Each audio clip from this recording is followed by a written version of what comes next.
দুনিয়াতে ছড়াতে পারে না। জিবরাইল আলাইহিস সালামকে একদিন আল্লাহ রসুল বলে, জিবরাইল তুমি তো মানুষের ভেষ ধরে আমার কাছে আসো, আজকে তোমার আসল আকৃতি দেখতে চাই। জিবরাইল বলে, নবীজি আমার আসল অস্তিত্ব কেমনে দেখবেন? বলে কেন? বলে আপনি যেই পৃথিবীতে আছেন ওটা তো ছোট্ট পৃথিবী। বলে কেমন ছোট? বলে বিশাল বড় একটা মরুভূমির মধ্যে হাতের আংটিটা পড়ে গেলে খুঁজে পাওয়া যেমন কঠিন হবে, প্রথম আসমানের তুলনায় এই পৃথিবীটা একটা আংটির মতো। প্রথম আসমানে এই পৃথিবীটা ছেড়ে দিলে আংটি খুঁজে পাওয়া সহজ হবে, কিন্তু পৃথিবীটা খুঁজে পাওয়া আরো কঠিন হবে। আল্লাহু আকবার। ও নবী, আর প্রথম আসমানের তুলনায় দ্বিতীয় আসমানটা তেমন বড়, দ্বিতীয় আসমানটার তুলনায় তৃতীয়টা তেমন বড়, এক একটা থেকে এক একটা এমন বড়। সুতরাং আমার না ওয়ালা তামুতুন্না ইল্লা ওয়া আনতুম মুসলিমুন। وقال رسول الله صلى الله عليه وسلم التائب من الذنب كمن لا ذنب له أو كما قال عليه الصلاة والسلام. صدق الله مولانا العظيم وصدق رسوله النبي الكريم ونحن على ذلك لمن الشاهدين والشاكرين والذاكرين والحمد لله رب العالمين. সকলেই দুরূদ ইব্রাহিম পাঠ করি। আল্লাহুম্মা সাল্লি আলা মুহাম্মাদিন ওয়া আলা আলি মুহাম্মাদ কামা সাল্লাইতা আলা ইব্রাহিম ওয়া আলা আলি ইব্রাহিম ইন্নাকা হামিদুম মাজিদ। اللهم بارك على محمد وعلى آل محمد كما باركت على إبراهيم وعلى آل إبراهيم إنك حميد مجيد. لا إله إلا الله لا إله إلا الله لا إله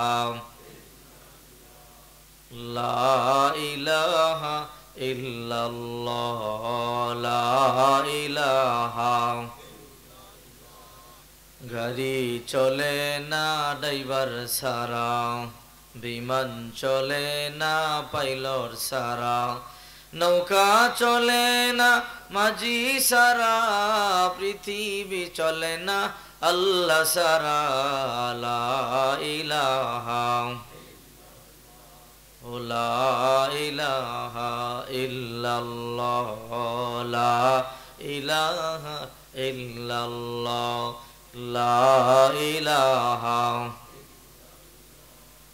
বহু দূরে মদিনা কেমনে যাব জানি না, বহু দূরে মদিনা কেমনে যাব জানি না।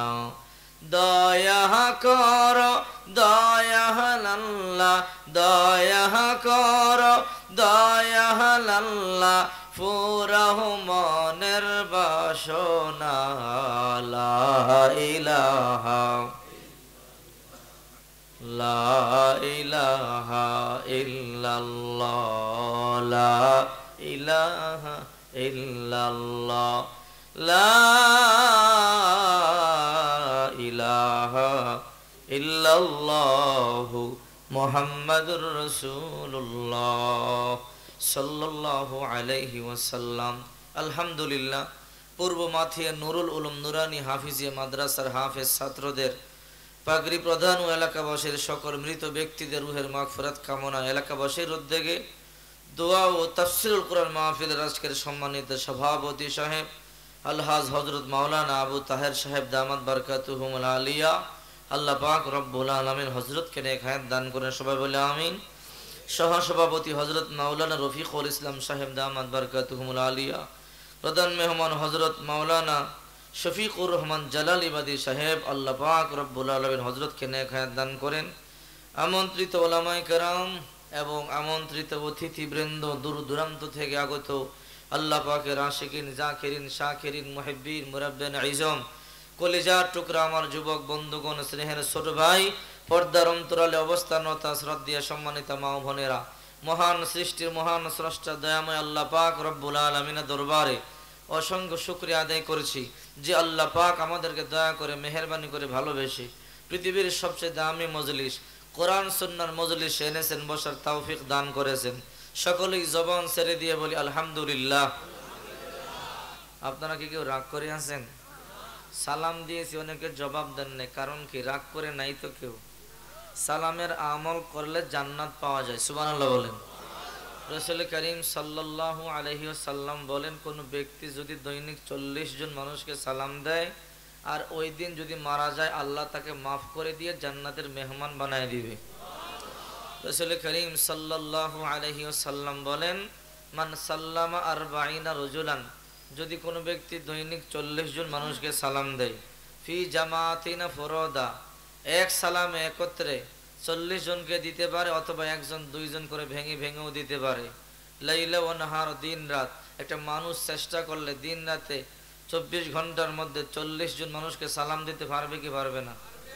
রাসূল করিম সাল্লাল্লাহু আলাইহি ওয়াসাল্লাম বলেন, মা তাযালিকাল ইয়াউম, যদি ওই দিন মারা যায়, কোন দিন? যেদিন 40 জন মানুষকে সালাম দিয়েছে, ওই দিন যদি মারা যায়, দাখালাল জান্নাহ, জান্নাতে ঢুকে যাবে। দোকানের সামনে গেলেন, একসাথে 10 জনকে পাইলেন, আসসালামু আলাইকুম ওয়া রাহমাতুল্লাহ, 40 থেকে 10 জন চলে গেছে, আর থাকে কয়জন? আর একটু সামনে গিয়ে আবার একজনকে পাইলেন, 10 আর 1 কত? 11 জন চলে গেলে কয়জন থাকে? 29। এরকম গনে গনে একটা মানুষ চেষ্টা করলে দৈনিক 40 জন মানুষকে সালাম দিতে পারবে কি পারবে না? সালাম দিতে কি ওযু লাগে? নির্দিষ্ট ব্যক্তি আছে, চেয়ারম্যান এমপি সাহেবদেরকে সালাম দিতে হবে না নির্দিষ্ট জায়গা আছে, কিশোরগঞ্জের শহরে গিয়ে সালাম দিতে হবে? এমনটা তো নয় যে রাত 3টা বাজে ওইটা তাহাজ্জুদের সময় সালাম দিতে হবে। সালাম এমন এক আমল, কোনো নির্দিষ্ট ব্যক্তি নাই, কোনো নির্দিষ্ট জায়গা নাই, নির্দিষ্ট সময় নাই।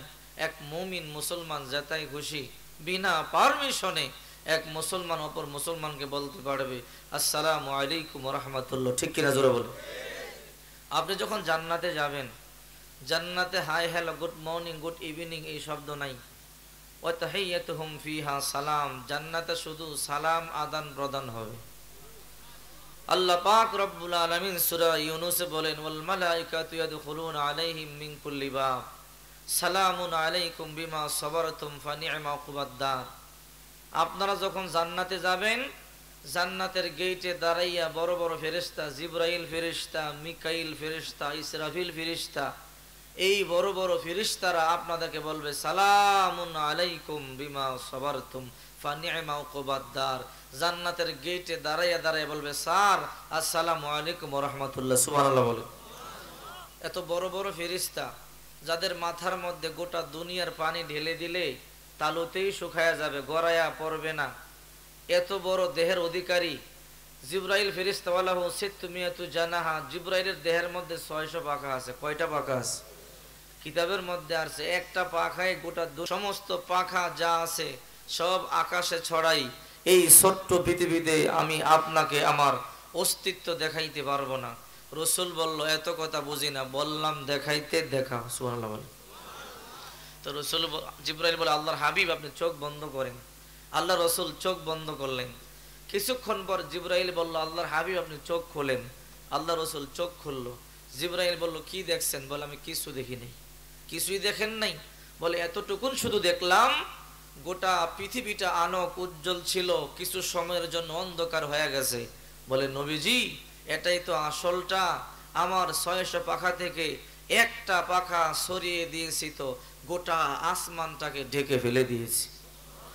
যেই জিবরাইলের এক পাখায় গোটা আসমান ঢেকে ফেলা যায়, যার দেহের মধ্যে এমন 600 পাখা আছে, এবার বুঝে থাকলে বলেন ওই জিবরাইলের বডিটা কত বড়, ঠিক কিনা জোরে বলেন।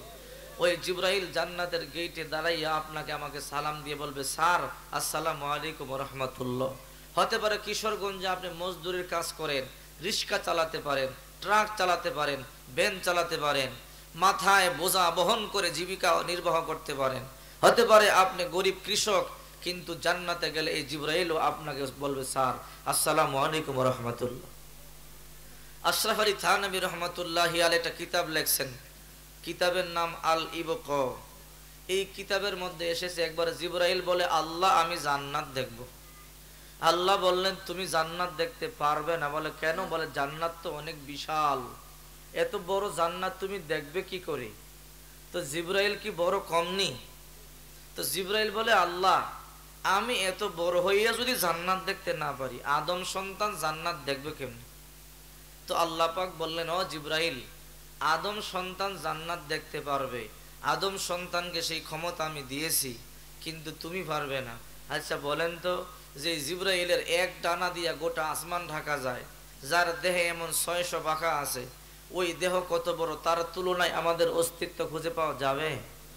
আল্লাহ ওই জিবরাইলকে বলে তুমি পারবে না, আদম সন্তান পারবে। তো জিবরাইল বলে, আল্লাহ আপনি অনুমতি দেন, আমি জান্নাতটা একটু দেখি। বলে তুমি পারবে না, অনুমতি দিলে কি হবে? বলে আল্লাহ দেখতে চাই। বারবার বলতেছে। আল্লাহ বলল তুই তো পারবি না। বলে আল্লাহ আপনি অনুমতি দেন। তো বললো যা দেখ, কোন জান্নাত দেখবি? বড় জান্নাত জান্নাতুল ফিরদাউস, ছোট জান্নাত জান্নাতুল নাঈম। জিবরাইল বলে আল্লাহ ছোট জান্নাতটাই দেখি। বলে যা দেখ। পাখা কয়টা?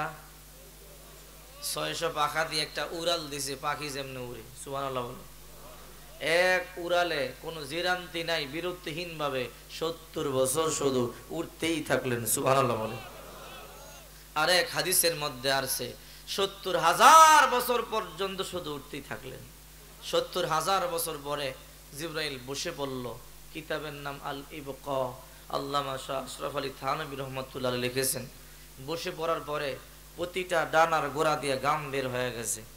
জিবরাইল বলে আল্লাহ মাফ করে